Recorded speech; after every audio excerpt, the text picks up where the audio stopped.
Baka malaglag ka. Ay, salamat, Nay. Antay! Bakit? Antay! Oh, Anong ginagawa mo? wala. Titingin na sa taas. Ganda ng ulap eh. Bakit? Nagluto ako ng sinabaw. Tapos? Masarap yun pag may kalamunggay. Uy, wala mang kalamunggay dito. Malunggay? Oo. Walang malunggay dito eh. Masarap yun sa may kalsada. Naku, hindi ko pa naman kilala yung may-ari. Kilalanin mo. O kaya bumili ka kung pagpabili siya. Basta kumuha ka na. Sayang yung luto kong ulam. Kailangan yun ng kalamunggay para mas masarap. Sige, ako na lang diskarte. Sige. Bilisan mo ha. Mga 5 minutes. Ay, bilisan mo. 5 minutes ang tagal nun. Bilisan mo. Di ko kilala, baka mapagalitan ako. Bilisan mo na. Sige na. Oo. Kung kaya hanapin yung malunggay na yun, wala namang malunggay dito kasi subdivision naman ito.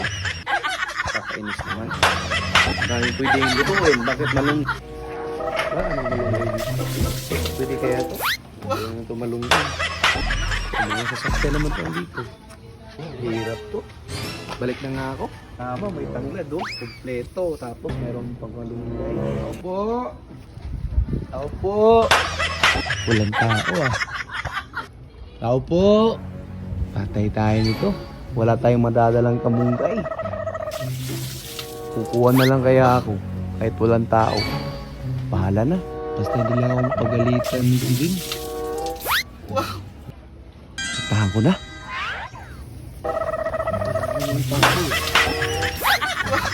Ano ko to? Tao? Siguro okay na tong isa. Gawin ko pa ng isa. Gawin kong dalawa. Extra ko. Tapos, malunggay na.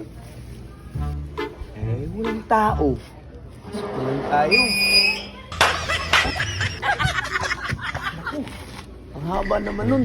Yung pa naman ang maganda kasi malalaki. Eh, ito na lang sigurong maliit. Yung kunin natin. Para mayroon tayong... Yan. Ha! Hindi na ako mapapagaling. Ah, dadalhin ko na lang tong buong malunggay para tanim ko na lang sa bahay. Ah! Sayang ah.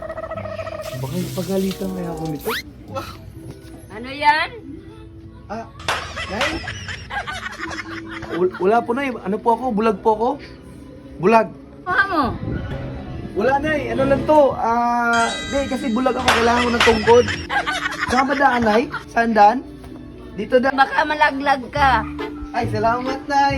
Dito yung daan, Nay, no? Maliit pa na ang tungkol mo. Ah, maliit. Dagdagan ko pa. Dagan mo ng malaki-laki. Wag na, Nay. Okay na to, Nay. Pwede na to. Salamat, Nay.